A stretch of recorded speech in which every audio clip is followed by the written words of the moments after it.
Banange Posha 256. Good morning mkwano nga wasuze kuchocha. Kati Posha go snappinze nga bakuzina bakusnappinze totegedde kirala Posha kati wasika nte nalabye just kijanjalo naye Posha omanyi akayimba koli omusajja Segawa akasisiri Posha sisiri yayitiridde wabadde oyimba sisiri nga n'omusajja ayimba sisiri tetwawulidde na bitundu bya kyama ngeri gye bikontolamu nanti nga sisiri wamwayiseemu nnyo naye nga wakikoze mada n'okisinapinga live Posha abate wategedde akatambi ka Posha no Busegu kafulumye era subscribing agwe na eyetaze okumanya ebyabadde mu katambi ngenda kubeera nga nkulaga ebimu ku byagenze mu maaso mu katambi. Nyongera okubajjukiza nti bannanga abaana bakozesa Snapchat mwegendereze. Abaana bakozesa Snapchat nga mwekwatireyo obutambi bw'obuseegu, mwekwatireyo obuvidiyo bw'obwerere, badiya mwegendereze. Snapchat yesindika obuvidiyo byokka era nga kigambibwa nti n'aka Posha kesindise ku Snapchat nga talina ngeri gyabijjayo ne kepostinga, so mubeere begendereza. Nyongera okujjukiza Jan Airport Pickup mwena abatannaba ku bookinga mujje mu booking obudde bukyali kuba wabula ennaku 10 zokka Ramadan etuuke mujje mu booking obudde bukyali. Enamba fiyo ku screen is 0724444058 mu booking obudde bukyali tulina free wifi ate nga tulina n'ebyokulya tukyusa ne ssente. Emiwendo gikyali wansi ddala mu booking nga emiwendo teginaba kuddamu kulinnya kati engereyo. Waliwo akatambi akabadde kasaculatinga akatambi kano nga ka Buseegu nga kalaga nti ka Posha 256 omwana w'ebbina gwe tulina wano ku app. Akatambi kano abatalina Snapchat mugenda kutusonyiwa. Posha ina akatambi ke yakutte n'akateeka ku Snap Story. Bwe yakatadde ku Snap Story akatambi kano kabadde katya for the record abatalina kalaba. Munange yabadde n'omusajja nga bali ku luguudo lw'ekyamuliibwa nga bali ku luguudo lw'ekyanuuna ku bitaale Bakuli. Akatambi kano yabadde n'abasajja bano be bayita abannamayindo-yindogoma, abasajja bayita abahula balu, abasajja abakutupindi ennyinyi, abasajja bambizzi gomomo ntayi. Munange akatambi olwakalabye yabadde amaze okukateeka ku Snap Story abadde abatandise oka screen recordinga akatambi ako nga kagwa mu dashboard yange nketegereza. Omwana oli yabadde si Posha okusinzira ku ofisi yange ne management twatudde nkubide Posha ku macha wazibadde nga nnya ne mubuuza katambi kano nangamba chicken akatambi yako sinze however much nze nakatadde ku Snap Story ne nakataddeyo by mistake ne sinze ne mugamba what shows nti sigwe nga tegwe yakatutereddeyo nange ne reflectinga ono omukyali yabadde mu katambi ayina enjala mpanvu ate Posha talumye enjala bitooke byebigwa so bo reflecting ebintu ebyo bibiri Posha tayina njala naye ono omwana ayina enjala mpanvu bweziti Posha babaddeko naye mukimanyi alume enjala okufa obufi so in conclusion abadde babitambuza nti Posha 256 nze when I clarify something nja kujjamba gamenti oyo Posha nesi yeye for the record ne baba akatambi kanyuma kitegedde kubira mukama engalo ez'amaanyi kati abadde baagala ebyobuseegu babadde balinze naye nga ate n'ekirala sobola kateekawo wano kuba YouTube tekkiriza butambi bwa buseegu munnange YouTube tekkiriza butambi bwa buseegu akawunti eba egenda gitwalirawo video eba egenda gijjawo ku sport nga temugirabye na kugiraba yadde n'akatono kati weyongereyo n'omukyalo ono abanyonyole kati ebyannuma si ebyambreaking because byanjawulo ekyannuma nti mu time eyo mulimu bannamawulire abakozesa time eyo okuwandiika buli kye baagala oli kyatudde n'alowooza kati enkya siina story nkoze ntya n'abuukira n'awandiika oluusi n'alaga n'okulaga gw'omugambye ye tisigwa omugambye ebyo byannuma naye tebyambreaking kati breaking kubanga nze nali mu bufumbo buli bwe navaamu nze era bwe namala nze n'ensalawo ne ŋŋamba nti kino nkitadde si kyange sijja kukisobola nenkita ne movinga on nenfuna omuntu omulala nze gwe njagadde nze tewali muntu gwe nali nfunye nga bamunfunidde bufunizi nga tebakkasi nze kennyini nze nesiimira neŋŋamba kati kino nkitadde kati ndi ku kino so kikuluma okulaba omuntu ng'akwayiriza but tekyambreakinga because mu the whole point the whole saga yaliwo there was truth in it nti nali nvudde eno nga ngenze eno so how would it break me ng'ate nze nvudde eno neŋŋende what pained was the kulimba that came with it but I also chose to keep quiet nemanya nti kijja kuyita. It is now over 10 years down the road. Anyway, kati njagala otubuulire abakyala ebiseera ebisinga batugamba nti mu breaking down nnyo ne mudda mu bisenge eyo ne mukaaba gye tutabeera nga tulina story gye tukubye nga mbutuufu ekutuuseeko nga mu maaso wano tulaga nti very strong naye ate nga muli eri kikunyize tulina story yonna yonna munnamawulire yonna eyali avuddeyo nayogera ekintu ekyobulimba kyonna ne kikuluma nga kati bwekirowoozaako ga ne bannange munnamawulire bangi yakikula bannamawulire abasinga story zonna ze mukuba mulimbamu bannamawulire bonna abasinga story ze bakuba mulimbamu so nze bwe nali ntandika industry as a young girl byannumanga nnyo nga neewuunya omuntu omukulu ate kankubulire bannamawulire be twasooka okufa okubeera nabo baalinga bakulu nga si bato nga mmwe baalinga bakulu kati nga nze neewuunya omuntu omukulu okulimba kuba nze si bwe nakuzibwa nkyewuunya nnyo ne ŋŋamba omusajja ono bw'atyo bw'awandiikidde ddala namusanzeewo kimugamba nze ng'okumpaayiriza kinnuma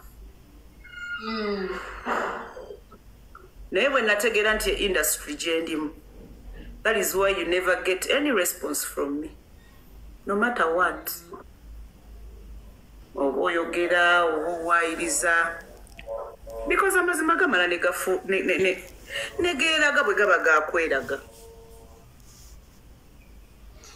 Okay, so Sophie, njagala obeko ekigambo kimu bibiri kyosobola okugamba omukyala essaayo olwaleero because nga bwe nakutegeezezza nti abakyala tu breaking down mangu nnyo ate era nga bangi abakulabiddeko engeri gy'otambuzaamu ebintu byo nti oli mukyala kweganantama eggwa nga bw'otugambe nti a strong woman ate batono nnyo abakyala b'osanga nga mbutuufu asobola okuba strong omukyala yandyetaaze kugumira ku ki because ekituufu tuli weak. First of all, olina okusooka okukkiriza nti what has happened whether it's good or bad. Sooka okkirize nti kino kizze kino kintuuseeko okitegeera nti kino kintuuseeko teri kizibu kigenda kujja nga kipya teri kizibu kipya ebizibu byatuukatuuka dda ku bantu gwe kiba maybe kyakakutuukako okitegeera so ogenda kulumwa kubanga kikutuuse kale sitoli muntu ojja kulumwa naye bw'omala okuluma gwe kennyini weekuŋŋaanye nga tewannabaawo na muntu mulala gwe kennyini weekuŋŋaanye okkirize acceptance bw'omala onoonye the next step. Naye nga tonnakkiriza nti something has happened ne bw'onoolaba oba abantu bameka nti kaŋŋende wagundi amanyi okubudaabuda kanveeko mu nsi eno ŋŋendeko ewwa ng'ekirwadde tonnakikkiriza nti kizze nga tonnakkiriza nti kino ekizibu kibaddewo. You can't heal. Kikuhindaringa n'okulowooza. Yeah. All the time you're dragging into ekiyise because kati ebyo biba bifuuse byaba X. I know. Bwe baloose bayazze dda. Bagenzi bwe baloose bayazze dda. Jikkirize okkirize ogambe na what's the next step. I know. Awo n'obwongo ojja kulaba nga bukuwa ebyokulowooza bingi, you know, do this. Before you know it, bino byolowoozako okukola bikudistractinze, omovinze on from whatever's hurt you. Njagala tuddemu tujjukiza abantu kola tunes okufuna kola tunes y'oluyimba y'ennyimba zo, tuddemu tubagambe kuba maaso awo tugenda kuddamu tubabuuze tutandike okuwangula ebirabo byaffe bye twabaleetedde olunaku olwaleero. Omuntu atulaba abakatweyungako abatannaba bitegeera basooke obagambe ki kye tuteekeddwa okunyiga okufuna kola tunes ez'ennyimba zo. Kola tunes za Sophie Nantongo onyiga star 170 star 46 hash. Omanyi Sandra, njagala kulaba wana abantu nga banyiga kati kanziremu nga bwe banyiga star 170 46 hash. Kati abutekoko obuyimba bweyiye obulengera awe wansumulula obulengera londa kuko oyagala enamba joyagala. By the way, bagambe n'okubagamba kola essaawa eno Sophie agenda kuwangula data wa 7.45 GB. 7.5 GB. Akola essaawa eno. Kadem Sandra. Akikola essaawa eno afuna akayimba ka kola tune, akayimbako nga kola tune ye agenda kubeera munamukisa okuwangula data wa 7.5 GB right now. Kati tulimu okulaba tuliwo kati ku ssimu ali anyigamu essaawa yakakati tumulaba directly ne tusobola okuba nga tukola ki tukuweereza data right away. Yeah, so it is star 170 star 46 Ryan. It is star 170 star 46 hash. Kakati Sophie Hajat Sophie ya Nantongo bakyala ki mu industry bolaba abeetaagibwa okucelebratingibwa era lwaki?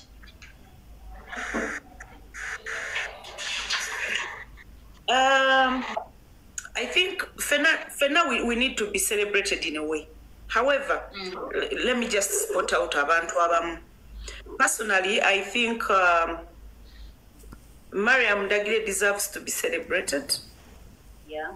Mu industry yaffe. Joanita Kawaya needs to be celebrated. Mu industry yaffe. Kati awo oyongerereza naffe abalala bonna. Why I choose these two? Personally, batulage ekkubo nti n'omukyala asobola. Music industry yali y'abasajja. Kawabe bannakatemba tugeze kubanga I think before Mariam Dagiro okuyimba ndowooza yali so much into drama. Nze we natandikira omugoberera. Naye era nga ne mu drama gyali era olaba nga bakyala baki batono.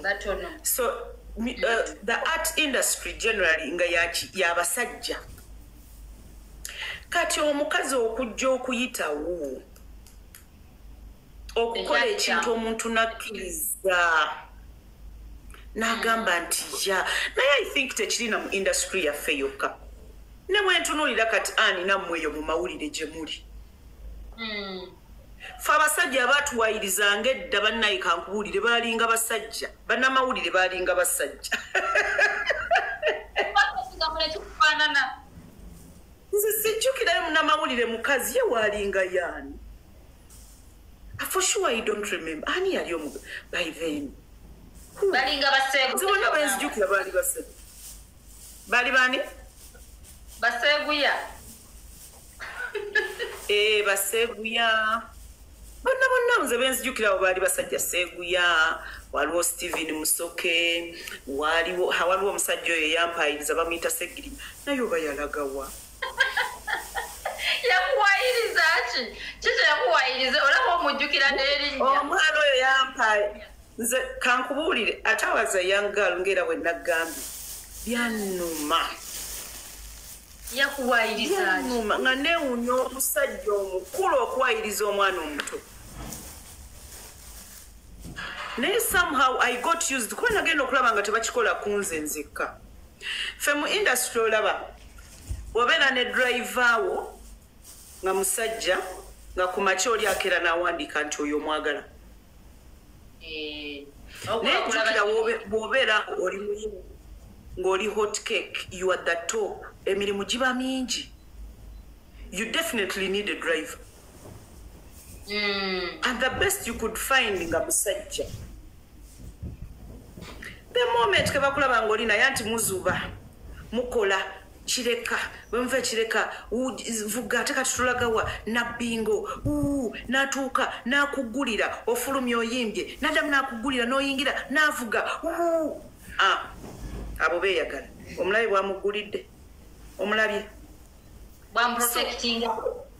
nze so I think si mu industry yaffe yokka ya music ndowooza n'ebintu ebirala byonna omukyalo okuvaayo wabeerangawo hard work nga si byangu nnyo nga kati mu ebintu byammwe Sandra byangu biina engeri gye byanguyemu naye ffe omuntu okukkiriza okuba oluyimba lwo ku radio oba ku TV oteka okuba nga wali okoze sense ng'amanyi nti nga alina okukkiriza nti mbutuufu ekikazi kiyimbye oba ekiwala kino kiyimbye. So that is how hard it was. So we all need to be celebrated because we've walked the journey. Tebadde bed of roses, but we have walked the journey and we are still standing. So why not be celebrated? I know, right? You should be celebrated. Ngenda kusoka nkwatayo abantu bange bakubuzeeyo ku bibuuzo nga bwe tuddamu tusobole okuba nti tuwangula. In fact, oba tusookere gwe abasooka babuuza soko babuuza ebibuuzo akiddamu amangu wano kuba ngenda kuba nfollowinga akiddamu okusooka yawangula data soko bambulizeeyo ebaloti nawo bakwokere. Ajat Sophie Nantongo atandikira kayimba ky'okuyimba era mwaka ki? Okay, mukisa ngenda kuddamu badde manyo yagala kuwangula nkubuuza ekibuuzo. Mbuuza. Kati obuyimba bwange onyiga kodi ky'okufuna kola tune. Era star mu 7 star anamukaga hash. Mukisaka wangu iwedde sogenda kufuna ekirabo kyawo. Ekibuuzo ky'ombuuzizza natandika okuyimba music ono gwenyimba kati. Yeah, ono music gwenyimba kati natandika okumuyimba mu 2001. Na airport pickup tuyina Ramadan discount emirundi gyaffe giri wansi ddala munesige mbatambuze ku lice munesige nambuze family zammwe ku bwerere babalabe nga mulandinga muje mu booking emirundi gikyali wansi ddala Ramadan yabulako ennaku 10 zokka muje mu booking obudde tebunaggwayo abalinda tiketi tolinda tiketi okubookinga sooka ojja booking oluvannyuma tulinde tiketi kuba abamu tiketi bazibawa muli ku airport wennyini oluusi ne mubula engeri y'ocommunicating amu oluusi tofunye wifi kuwuliziganya olusi oba okitegera so obeera booking adda kiba kikuyamboka ate nekiro okubookinga tekitegeeza kufuna oba kusasula sente tozisasula tumaze kutuusa waka nyongera bakubiriza mujje mu booking ng'obudde bukye tulina free wifi tulina n'ebyokulya ate nga tukyusa ne ssente ligwe na kumyo ne ssente zo ne batakutemanga bwe batema ssente ku airport nyongera okubabaza mwenna abalabi watch to the end ne mulaba nga obulamu nga temubusikipize emikono ndi musimusaba Katonda abe